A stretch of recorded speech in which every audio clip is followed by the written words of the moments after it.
Welcome back to the Two Comma Club podcast. Today, Chris Davison and I are joined by Scott. Scott is a professional in the YouTube space, and I'm really excited to see what he knows about AI, as I've been seeing a few of his videos that are talking about deepfakes and all these other wild things that we have to be aware of in today's digital age. So, Scott, if you wouldn't mind telling the viewers what it is that you do in the YouTube space and how you can help or add value to what they have going on. Yeah, thank you very much for first of all having me on the podcast. I appreciate it. Yeah. I've been a user at ClickFunnels for a number of years, and we're fortunate enough a few years back to get our two comma club. So Yeah. stoked to be here.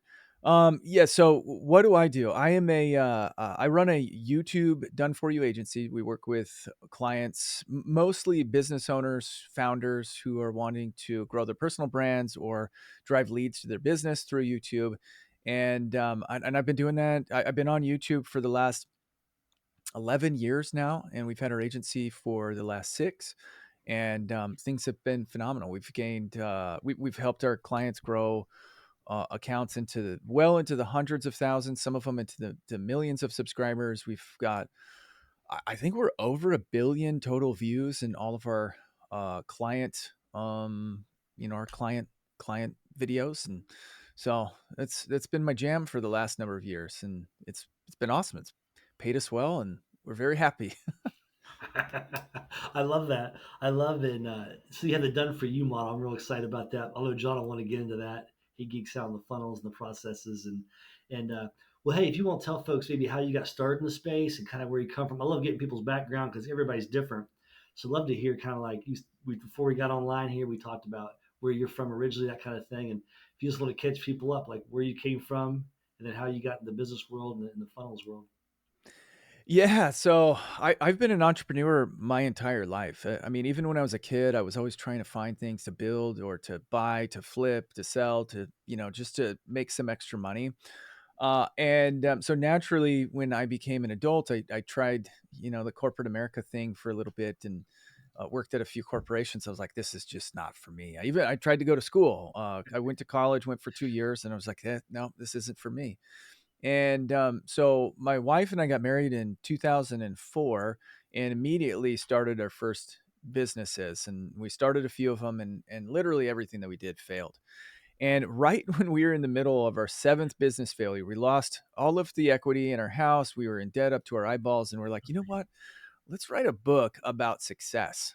And it was like this ironic stage where we're like, hey, we haven't achieved it, but we know how to get there. And so we wrote this book about success in 2000, and it was 2009. We published it in 2010, and it became kind of this roadmap for us over the next number of years. And in 2014, I had been kind of traveling around a little bit and talking about the principles of our book, 2 books at that time, and so I've been traveling around, and my wife was pregnant with our 3rd child at the time. And she's like, hey, no more traveling. I need you here. And I was like, okay, cool. Well, let's figure out how to move everything that I've been doing, getting in front of audiences, talking about the principles of our books, and let's put it online.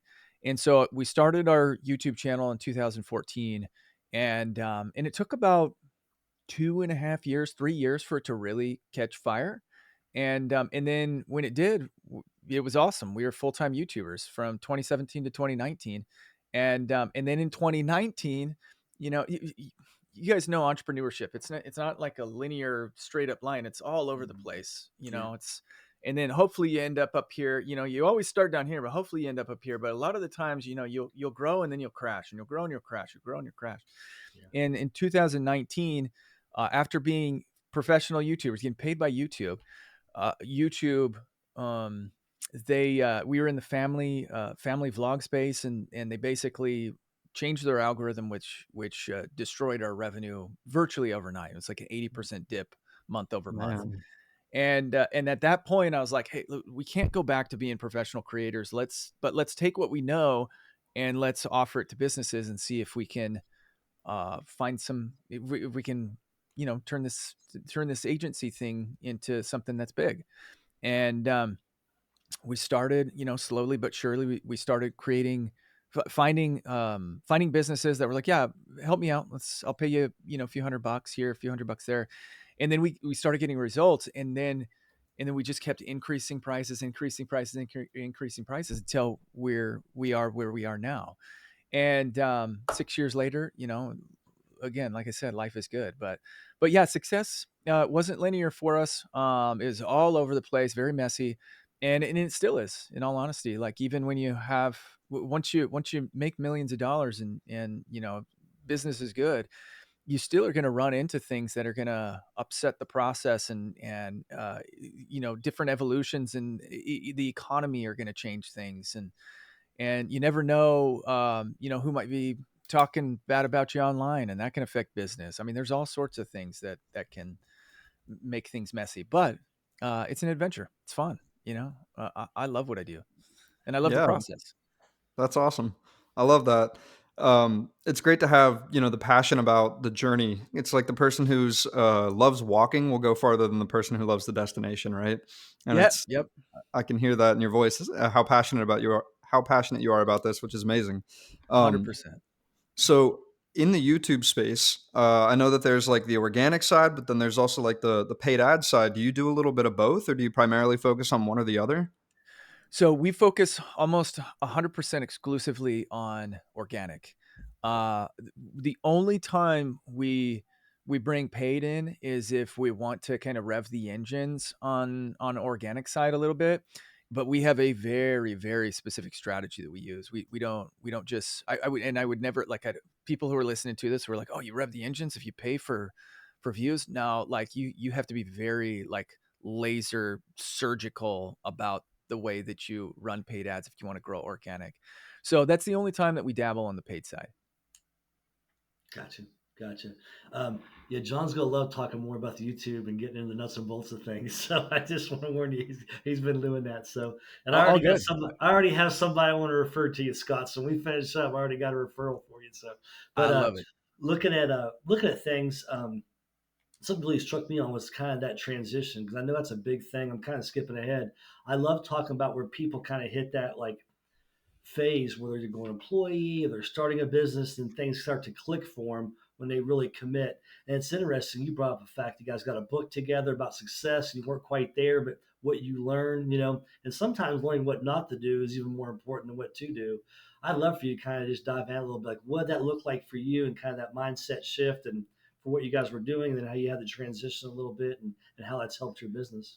Yeah, I mean, the way that I kind of describe it is, I call it the rule of reductive attempts, right? If you try, if you try so many things, you will eventually become successful because you learn all of the things not to do. If you just keep trying, so like you think of it as like a boiling pot of salt water, right? You got a whole bunch of water and a little bit of salt. The way that you get the salt is you reduce the water, and you do that by boiling. And it's the same thing in entrepreneurship.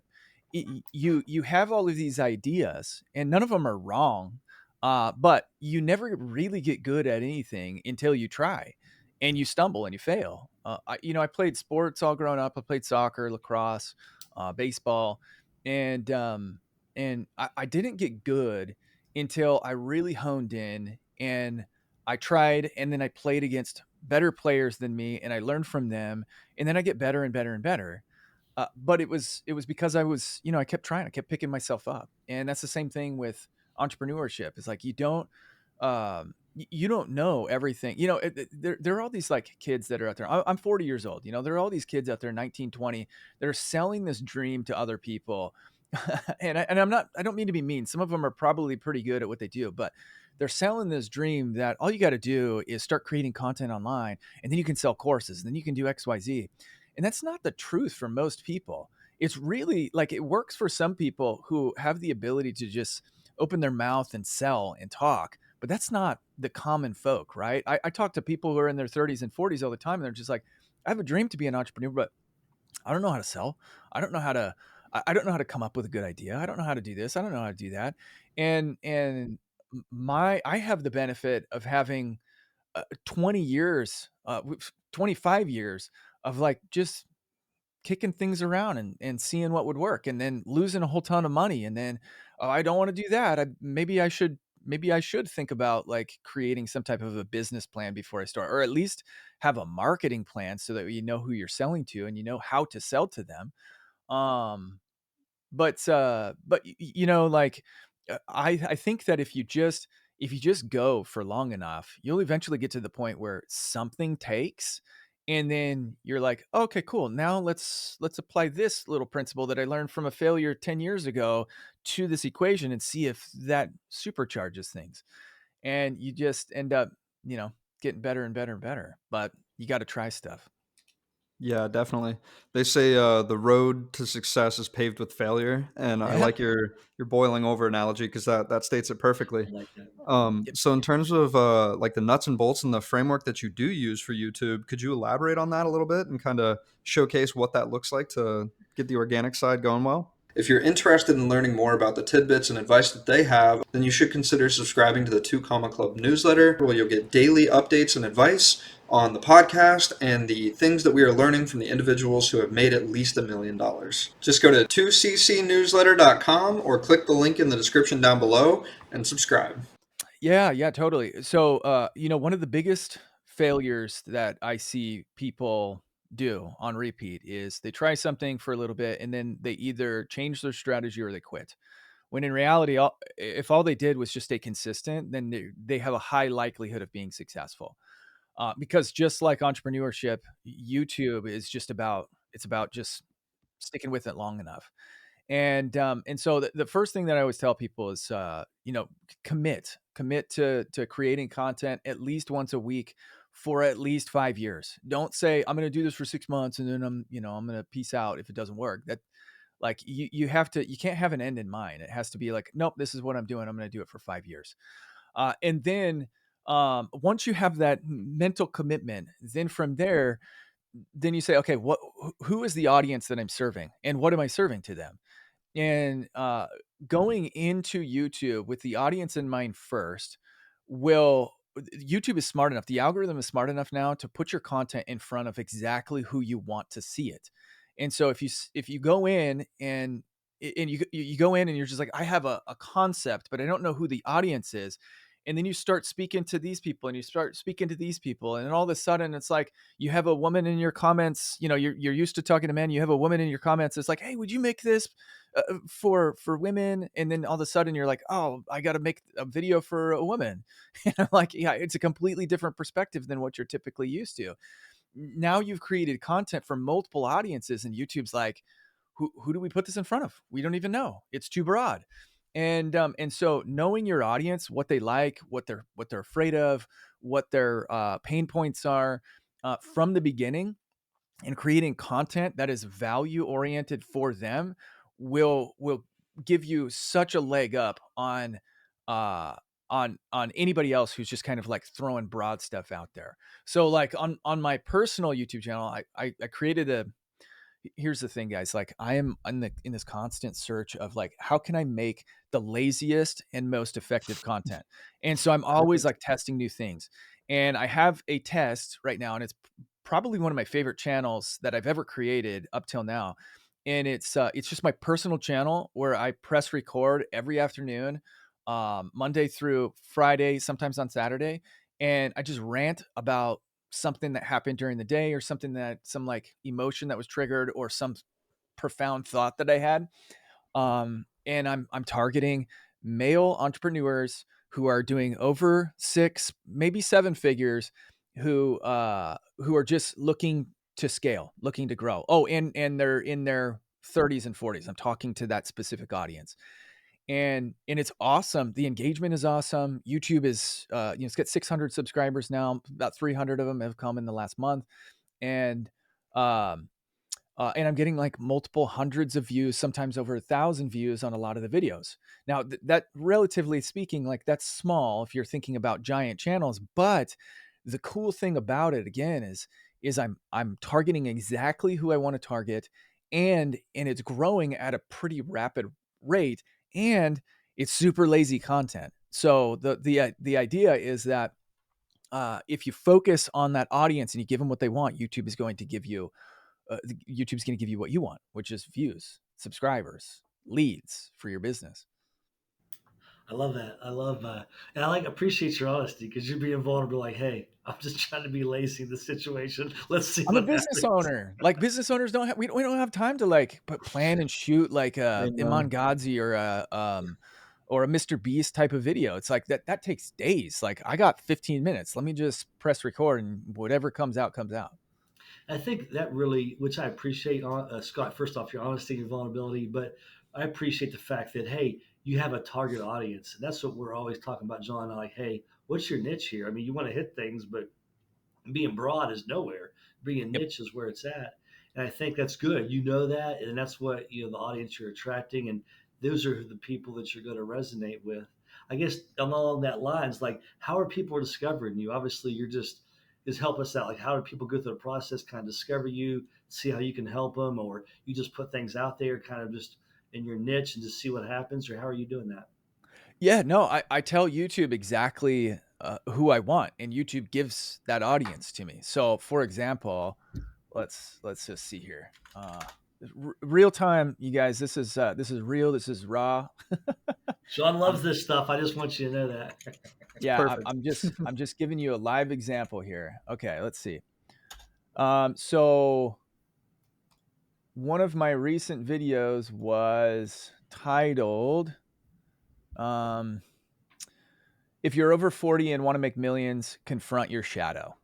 Right. So I'm telling YouTube, I'm like, YouTube, this is who I want. I want people who are over 40, who want to make millions, and they're into shadow work, which is it's just like retraining your limiting beliefs and things like that, going into your head and like understanding what are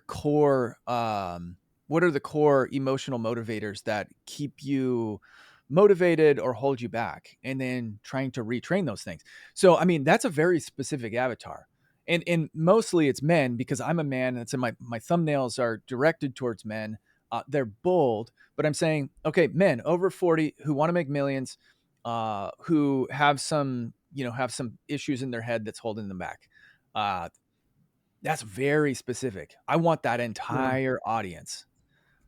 So you tell YouTube who you want, and then YouTube gives it to you. that's awesome. I Yeah, love that. So then, it's good.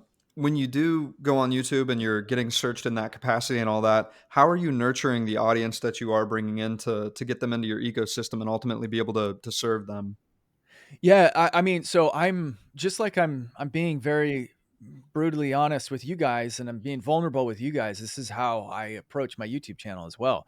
And so I have a conversation with my audience. And this is what I encourage all of my clients to do too is when you create a piece of content, you're not talking at people. You're talking with them. You have to acknowledge their presence. And so frequently in my content, I'll say things like, uh, what's holding you guys back? Leave it in the comments below. I want to hear from you guys. Or, hey, listen, you guys, I'm doing this for you. If you have a question or a need, leave it in the comments. I will make a video for you. And people leave comments. They respond to stuff like that because they feel like I'm listening to them because I am listening to them. And so if you think of YouTube not as a platform or a soapbox for you to just talk to an audience, talk at an audience as a professor, but you're actually willing to engage in conversation, now you're building a community and people trust you. And like the first rule of sales, right? It's like build trust. They need to have trust in you. If they have trust in you, then they will come and they'll hire you for things. I just got an email this morning or last night that was like, "Hey, I've been binge watching all your videos. I'm dealing with X, Y, and Z. Can we hop on a call? I'd love to work with you." It's like, sweet. I have 600 subscribers, right? It's like very small, but people are messaging me because they want to work for or they want to work with me. I love that. I love that. I love how people said reach out for help. I think one of my favorite things, principles, and I like what you're saying. I wrote it down. Is just if you add a lot of value content, I think if you give value to people, they naturally see, like you said, build that trust. And I'm all about, hey, what can we give? How can we help and add value? I love that with you. What's kind of been like, I guess for you, like obviously, how are you giving value? What's your value proposition, or how are you helping people? Like, what are you giving away for you for folks to kind of connect with you and to see that hey, you can help and you are here to do something for them. Yeah, so I have a very simple like CTA strategy, and my CTA strategy is basically revolves around, does it fit into the content, and am I in the right state of mind, in the right flow for it to seamlessly we be woven into what I'm saying in the moment. And if it's not, then I don't do it. I never like pause and be like, "Hey, by the way, you guys, do you need help with your YouTube videos? Because I'm the guy." Right? It's always like, "Oh, hey, by the way, speaking of which, I've got a link down in the description for you guys where I give away all of our micro hooks. It's a whole list of micro hooks. So if you want to keep your audience more engaged, check that out. Totally free. Take it or leave it. Doesn't matter to me. All right, back into it. Right. And now it's much more oriented around, okay, what am I saying in that part of the video, and does it fit in? And um and I mean, we've gotten thousands of leads with that strategy. And then what I do is I let my funnels do the selling for me on the back end. I don't ever like hard pitch anybody on my YouTube channel, because I want them to see me as the hero. I am here to serve you. I'm here to converse with you. I'm here to help solve your problems. Now, if you want to hire me, that's cool. Click the link, and then all of my drips, my email drips, my funnels, they'll all do the selling for me. But I don't want you to ever feel like I'm selling to you on my content or in my content. Otherwise, you're going to psychologically, subconsciously resist my content, because it's going to feel weird. It's going to feel awkward or high pressure. And I don't want that. Yeah, that makes a lot of sense there. I like how you're leading with the value and giving away the micro hooks to get them off of YouTube and into your ecosystem so you can nurture them. Um, Aside from the lead magnet funnel, what other funnels are you utilizing, or ultimately, like, what was the funnel that got you the 2 Comma Club award? Yeah, so 2 comma, actually we built it's really interesting. So the 2 comma, we didn't really use like the concept of a funnel with our funnel. We just made a landing page, a website with ClickFunnels, and then had a book a call, and that's how we built it all out. So it definitely was. I know that you guys are like, "Hey, give me the tactics What's the here," but secret? What's the secret sauce? yeah, there really was no secret. It was like, "Hey, I'm gonna use ClickFunnels as my landing page, and that we're gonna book calls." And we booked, you know, we've booked millions of dollars in calls from our landing page. I love But it. I it's love it. mostly been fueled from social media. So Well, I that's think the secret of ClickFunnels success, guys. Well, you know what? This brings up a really good point, though, like a really good like thing to talk about. When I first bought into ClickFunnels in 2019, I just like most people who buy into ClickFunnels, they're sold at by a webinar, by the perfect webinar, or at an event or at a conference, or whatever. And you go through the process where you see all of these case studies, and you're like, oh man, I could do that. I could do that. I could do that. I'm in. I'm sold. I'm going to buy this right now. $2,000, whatever it was. And then you buy it, and then you're like, oh dang, I open it up, and it's not as easy as what it felt like watching that presentation, right? You actually have to do work. This is like a concept everybody needs to understand. There is no easy button with anything. You always have to do work. Um, but what's more important than even the funnel is understanding sales. It's understanding marketing. It's understanding how to speak to someone's needs in the way that you offer something, and then give them the understanding that you have the keys to solving that pain, to solving their issues. yeah. And that's more important even than the software that you're using. The software, the thing that I love most about ClickFunnels is the community. I mean, above everything else, the software is great too, but the thing I really love is the community. And you feel like you're a part of something. You feel like you're a part of a mission, and that's the real power of ClickFunnels. I think has always been in the community. Again, software great, community amazing. No, I agree with that 100%. With that totally, Scott. I like the fact that I just think that like a lot of people do think it's easy to get into entrepreneurship, and like you said, this younger generation, I'm not knocking them. It's just not. I've noticed, and when our space would be real estate and the mastermind space, that people just want, they think, hey, if I just show up, I'm going to make money. And I don't know where that comes from. I have no idea, but I have to put the work in. Like you said, you click on it, click funnels. I'm going to have to do some work. I'm going to have to learn how to sell. And I tell people all the time, I think in Rich Dad Poor Dad, he talks about teaching the most valuable skill you can learn is how to sell. And a lot of people aren't excited about that, but it is work. But the path is clear and easy how to do that. I like the fact that you're just showing up, adding value, talking about things with people. If it's in your niche, that's great. If not, it's not right for them. You're not trying to close people that aren't your people. But Yep. just look at that. I think really something you hit on too would be the niche and just finding those because you're speaking the language. I mean, you're talking to people. So how are you kind of what are you saying to resonate? Obviously, you're just speaking just from your experience, or how are you resonating with folks as you're kind of connecting with them? I guess what's your feedback on that? Yeah, yeah. So, I mean, so kind of going back to this whole like niche thing. One of the things that I talk about all the time in my content and with people I'm talking to, um, when they ask me like, hey, or when they say, hey, I'm thinking about starting a business. I've been thinking about Amazon FBA, but their entire career has been in the HR department at a corporate in corporate America. And I'm like, why would you? Why, if you've worked 20 years in HR, why are you wanting to jump ship and then do something you have never done before when you have 20 years of experience over here?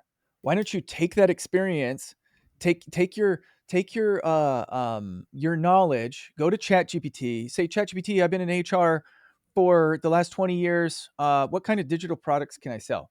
I mean, we could do this in real time. Like it'll come up with a list of an infinite list. You can have it say, hey, come up with 20 ideas of products that I could sell online. Being an expert in HR, and ChatGPT will come up with it. That ChatGPT will even build it for you if you ask it to, and you could have a business that is lucrative in a couple of days, and you already have all of the knowledge in whatever field or niche or whatever it is that you've been doing, whatever you have expertise in. So one of the first things I tell people when they're when they're trying to build a business is like, yeah, stick with what you know. Like you're already an expert. Like don't deviate. Don't just jump ship and try and do something completely random because there's going to be another 20-year learning curve there. 10,000 hours, which is like 10 years if you do it 3 hours a day or something like that. Um, you want to spend 10 years learning how to do Amazon FBA? No, like nobody does. So anyway, I forgot what your question was, but that was another point that it triggered Yeah, a thought. well, I think you hit on it, like, hey, how to connect with people. That's exactly right to help them fulfill what they want. And we talk about this all the time. People in the wrong lane, got to get in your lane, stay in your lane, and that makes it easier for you. Almost, you're relearning. You said you're relearning two things: how to market and sell, and how to create a whole new business you never been in for 20 years. So that'd be super hard, I think. So One of the most important aspects of sales is understanding your product and then understanding your customer. yeah, And so if you're like, I got into, I sold cars very briefly, about 6 months, for about 6 months when my wife and I first got married. And I remember going in and I was like, oh, cool. Yeah, I'm going to sell 20 cars a month. I'm going to make this amount of money. And I got in there and I didn't know anything about cars, and then I sold maybe one, two, and then I ended up getting fired six months in because I was like I just wasn't selling enough cars, but I didn't know the products, and I remember the guys who crushed it. They're selling 17, 25, sometimes like 30 cars a month, like one a day. I'm like, wow, that's awesome, and they knew everything about every single car on the lot. It was a Chevy dealership. They knew everything about every Chevy. And so when somebody came in and asked a question, they'd be like, "Yeah, that brings up a really good point. But have you thought about needing this amount of torque, and which is found in the Chevy Avalanche?" And then people would be like, "Oh, wow, I didn't know." And then they build trust in that salesperson, and then they would ultimately do the deal with them. I didn't know the product. And so it's like if you jump ship and you go to some field you have no idea about, you don't know the product. And so how can you build trust with your client or with your prospect if you have no idea what it is that you're selling? So stick with what you know. Yeah, amen to that. I couldn't agree more. So speaking to a lot of the people who are in that space of having the decade plus of expertise, and they want to get into their own business, What advice would you have for them in regards to beginning their journey in that transition? Yeah, I mean, never before in the history of, well, I mean, in any of our histories, let's just say that, never before in the last 100 years has it been easier to jump ship and have a path laid out for you. And the reason I say that is because artificial intelligence, uh, it greatly um, reduces the amount of time it takes for you to create something, and it greatly reduces the amount of time that it takes for you to gain the knowledge that you need. I mean, it really, in reality, all of the assets that you need in order to be able to go from one thing to another. And this is, I'm talking specifically to like coaching, consulting, course creation, because that's, in my opinion, it's one of the easiest ways to, one of the easiest business models to jump into if you have been doing something in corporate America, or you just had a career for the last however X many number of years. It's just so easy to build things out now.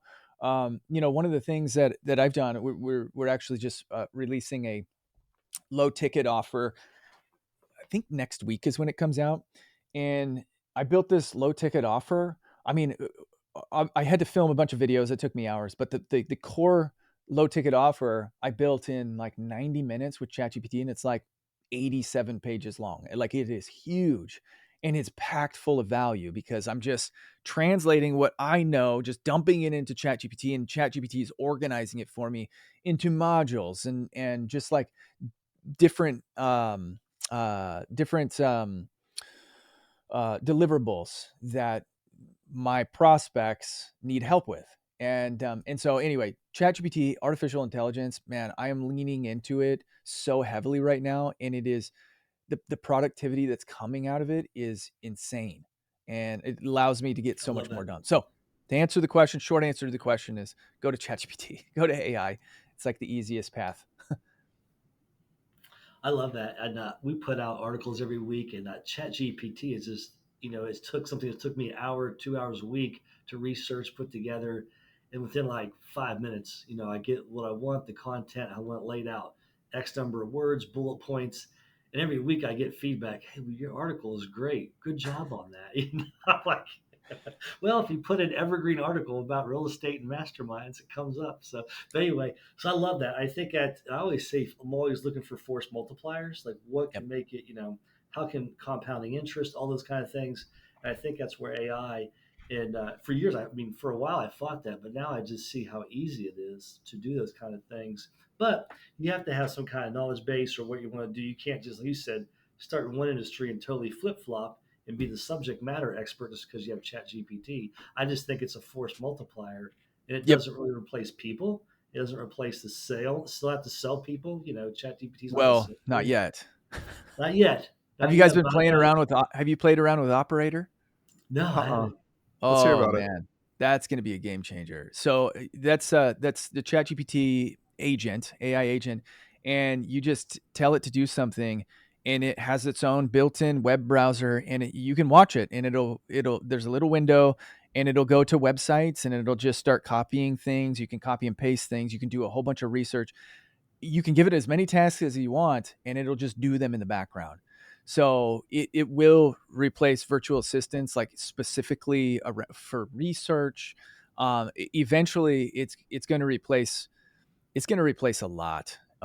In fact, like it's a little bit scary because like you can create a custom GPT, and and if you have, like, for example, for me, like if I have a client that's like, hey, create a YouTube strategy that's going to be successful, I can feed all of my strategy into a custom GPT, and then I can say, agent, operator, use my GPT. I can have my people fill out a form.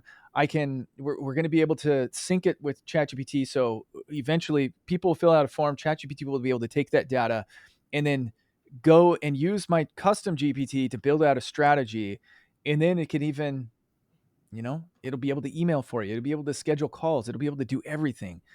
And that's where things are getting a little bit scary because that's going to be massively disruptive to economies. And I mean, I think about, we've got a couple of like VAs and people who work out of different countries like Philippines, and we've got people in India, and we've got people in South America.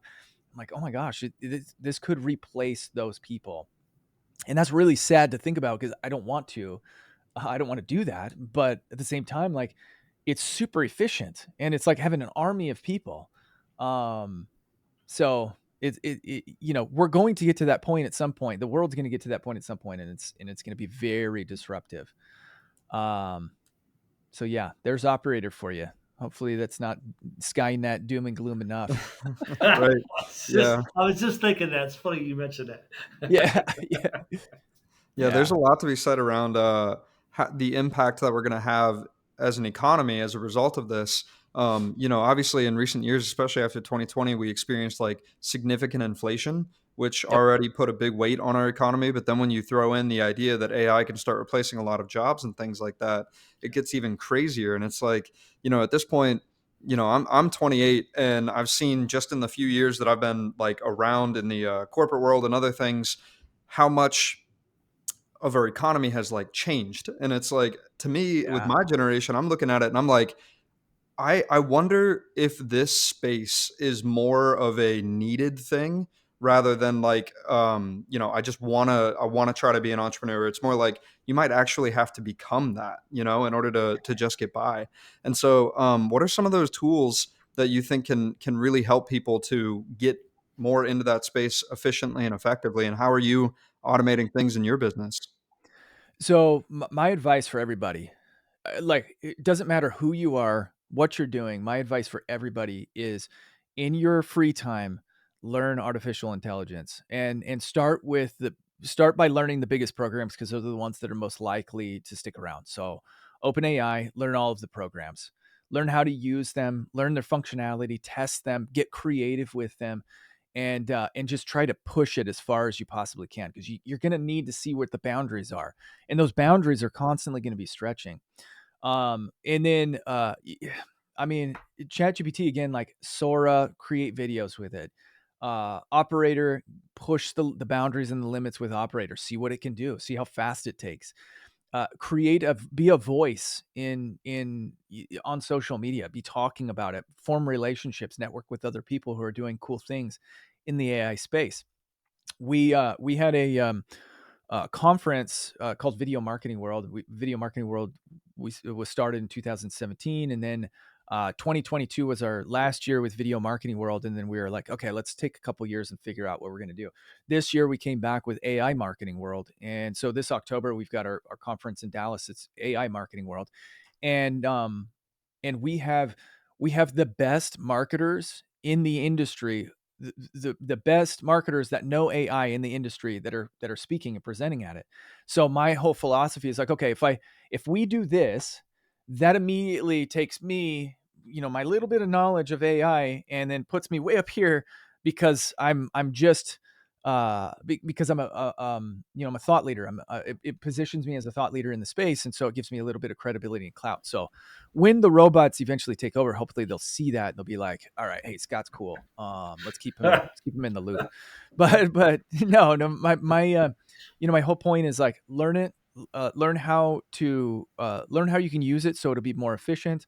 I've done a couple of viral video campaigns where I was like, hey, ChatGPT, here's $200. You're my boss. Build me a business, and just so I can see how far I can take it. And as far as in our business, we are using it more and more every single day. We write scripts with it. Now, again, like we have to add our little customizations to it because it's not perfect. But we have our own proprietary prompts that we're using, and so we write scripts with it. We do title ideation. We do content strategy ideation. It just helps us like the things that used to take us 10 hours to do, we can do in 5 minutes now.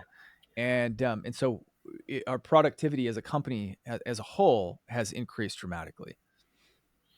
I love that. I love along those lines. I just think there's so much you can do. It's going to be more and more, which is exciting. And I've even put the same articles, headlines in, and the next Yeah. day or even 5 minutes later, it produces a whole other article just from the same prompts.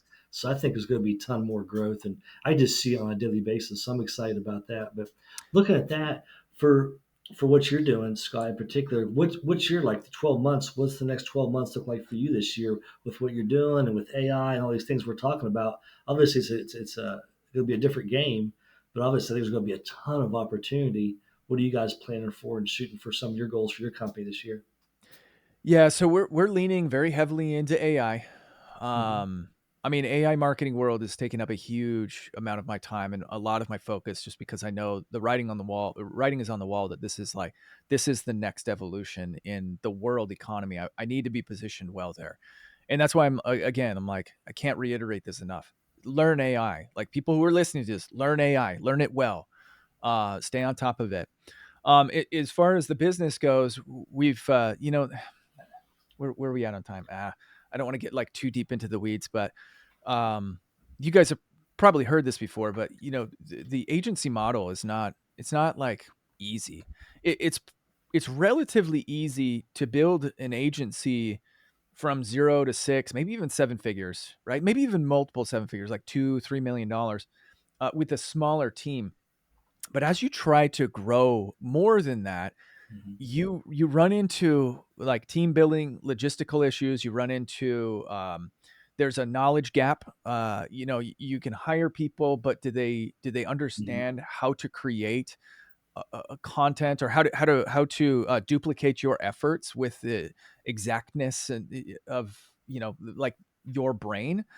So you run into those issues. So we have in our agency, we've hit a ceiling a couple times. We've bounced off it a few times, and I've been trying for the last number of years to figure out what's the secret to growing this. And the idea of simplifying what we do, and so that way we can mass produce it, does not appeal to me. And so my thought has been, okay, if the agency keeps capping, what can we add into the mix that that doesn't have a cap, where we can do more of this like one to many type of a business model. So my initiatives this year are very focused on um, course creation, coaching, uh, um, digital product creation, and really focusing on scaling that model. And artificial intelligence, I mean, again, it's like we can do so much with it. I think in the future, our entire onboarding process for our high ticket coaching can be all but automated. Just somebody comes in at the end and looks at what ChatGPT has put together. We train a custom GPT. It does all the legwork, and then we come in and just monitor things and make sure that what it's dishing out is good, like it's high quality. And then we'll be able to serve more, we'll be able to serve faster. And then again, my whole idea is like, hey, how can I be lazy and effective, so I can spend as much time as I can with my family while my kids are growing up. Yeah. And it's like, take the knowledge out of my head, and if it works and it helps people become millionaires, then, and I only have to work a couple hours a week and I can play with my kids, awesome, that's what I want. Yeah, definitely. That sounds like the ideal dream there, for all Yeah. business owners. I think the through line that I've seen as we've conducted over 30 of these episodes is that it seems to be that a lot of the biggest pain points that business owners have once they hit the level of success that they desire is ultimately decreasing their fulfillment, which is what you were talking about by creating those one to many offers and things that are like courses where it's like you build it one time, it's an asset for you now, and then it's done, and all you have to focus on is continually driving more traffic to that offer and everything. So talk about how using that AI platform that you mentioned. I can't remember the name of it. It was the video editing one. Oh, Um, Sora. yeah, talk about how you're utilizing that in your business to be able to drive more traffic to your offers. So we're just really scratching the surface with Sora. So we haven't really been incorporating it a ton into our content strategies yet. But I was just watching a video the other day about this guy who creates 400 pieces of content a day through AI, and then he's got AI that automates all of the posting. And he's like, with this amount of content, I have something that goes viral every single day, because it's simply a numbers game, and it's an Yeah. algorithm. Like, okay, it's very similar pieces of content, but the algorithm doesn't treat them all the same. And so he's posting all of this content every single day, and then he'll get something that goes viral, and then it'll drive a whole bunch of a bunch of clicks down to his lead magnet, and he's able to blow things up. And he only works a couple hours a day doing this, and so that's something that we're looking into. Very fascinating. It's also a little bit scary from the social media platform side of things. It's like they're if these platforms are saturated with artificial intelligence content, and it's degrading the value of other pieces of content, Yeah. then they're going to put restrictions on things that are flagged as AI. Yeah. And so I don't think that that's like a long term solution. I don't think that's going to work for a lot of time, for much longer. But I mean, right now it's like everybody's always looking to game the system.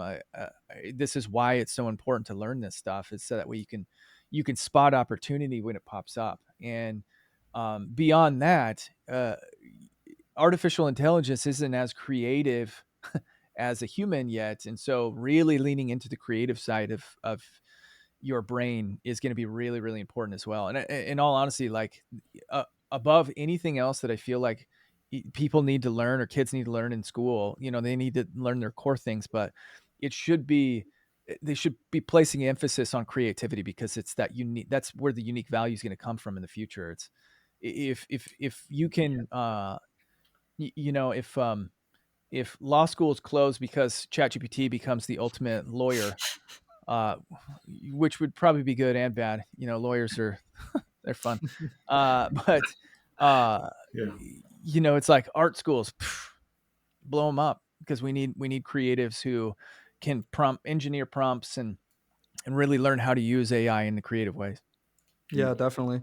What do you know what the name of that posting software is that you were mentioning by chance? I don't actually. I just had one of my team members. I was like, "Hey," I sent the video over to him, and I was like, "Hey, figure out what we need to do to do this." And so he's supposed to be getting all that information, putting all that stuff together. But I don't know the names of all this stuff other than Sora. But there are some other softwares too that will create a virtual avatar that looks like a human, and they even have like mannerisms of a human, and they can even make the videos a little bit grainy so it looks like it was shot with an older iPhone or something. And then the voice is really like dialed in to sound authentic and real, emotional. And Hmm. so what people are doing is they're creating content with these avatars, and then it looks like user generated content, and promoting products with these fake avatars. It's like, hey guys, so today I bought this awesome course from so and so, and it's just really awesome. So take a look at the link, and it's like sounds like a human, and so people are like, wow, I trust this person. It's not a Yeah. person. It's not a person, my friend. That is an AI robot, and it tricked you. So anyway, there's a lot of software like that that's out there, and Yeah. you guys, we're in for some crazy times over the next year, next 5 years. It's gonna be we're not even gonna recognize things 5 years from now. It's wild. But I also think that, I mean, obviously it's a two-edged sword. There's good and bad of everything. But I think it's going to be exciting, and I think there's going to be still things. I know John and I talk about this all the time, that we're going to be good at. We're going to want to continue to do, even if AI or our virtual assistants can do it. And just I talk to people all the time. What is it for you, Scott? In particular you enjoy doing? Kind of, we talk about your unique ability, your superpower, that even if you are going to do it, these are things in your business you're going to do and ship the rest out. What would be for you, kind of those unique ability you have? I like talking. I like creating content, and I like talking to people. Relationships. Yeah. I love sales. Love sales. So if I can take somebody from if I can create a piece of content that stirs something up in somebody, they book a call, and I can take that call and I can close them, and then I can help them. I can serve them. I can help them. That's all I want. I mean, I will be doing this until the day I die. Mentoring, helping, coaching, guiding, helping people grow, scale, realize their true potential. I want nothing more. That's what I love. That's my passion. Love That's it. awesome. I love that. So, speaking about your business and everything that you have going on, what is the one big obstacle or big domino, as Russell Brunson calls it, that you're currently working to solve in Mm. your business at this time? Yeah. So kind of like I was saying earlier, we keep hitting the ceiling. Team building has been probably the most frustrating aspect of scaling a company. I tell people it's like you get a jigsaw puzzle and all the pieces are upside down, and you got to figure out how to put them all together in the right way.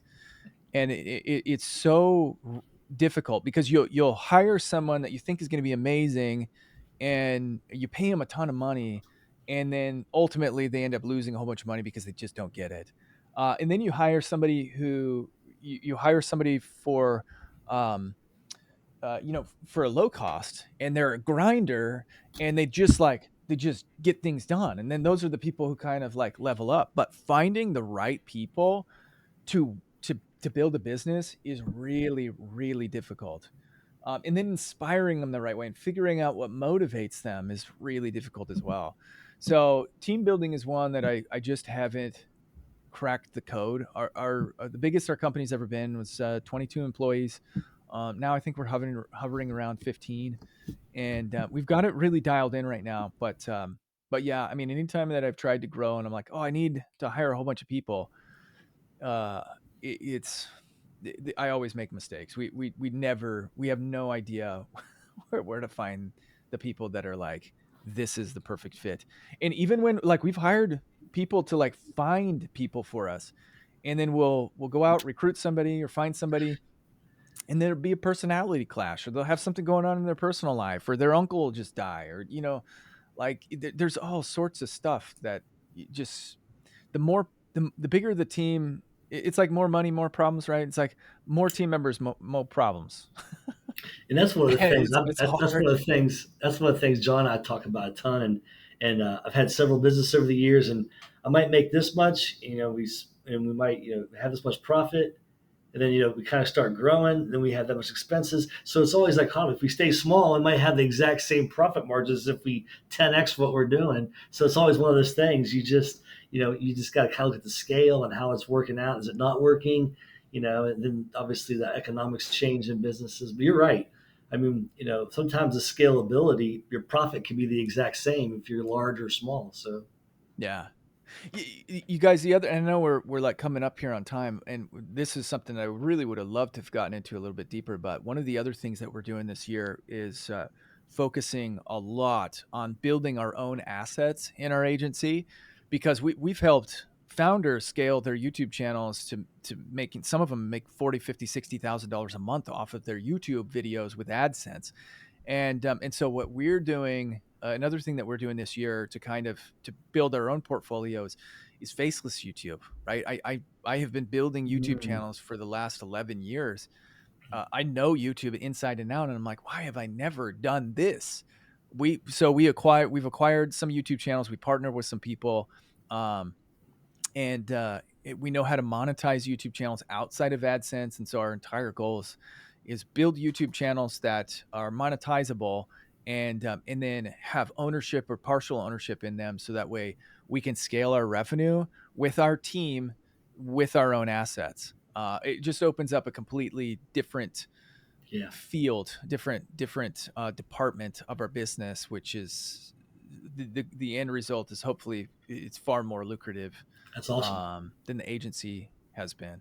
That's awesome. Yeah, definitely. So when you're talking about that, the faceless, one of the things that I hear all the time in the YouTube space is like YouTube automation, right? Is that basically the Yeah. same thing?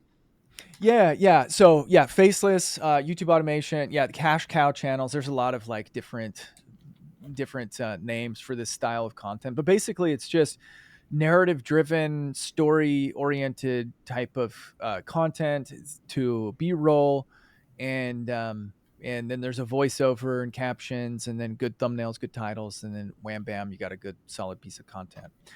This market is also getting saturated. It's getting saturated by a couple things. Number one, artificial intelligence again is like it's making it difficult, or it's saturating the market pretty good. But the workaround to that is having that unique value proposition. It's having the creative side that's like, okay, this content is actually not duplicatable because it requires some specialized knowledge or some specialized angle. And if I can be the first to market, then there's that blue ocean.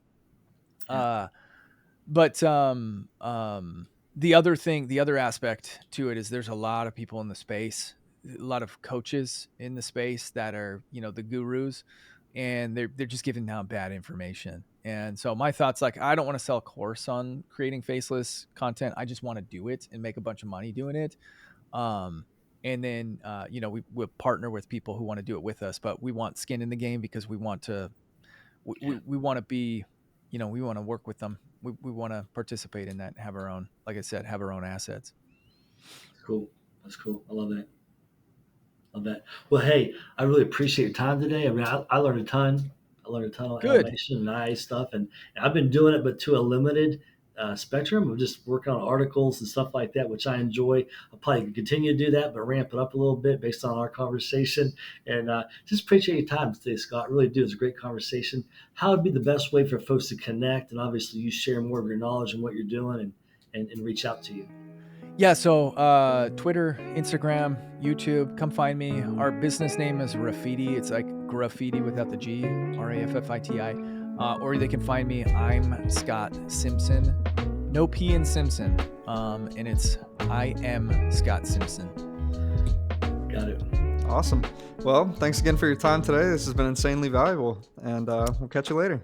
Yeah, Thanks, Scott. thanks, fellas. Appreciate it.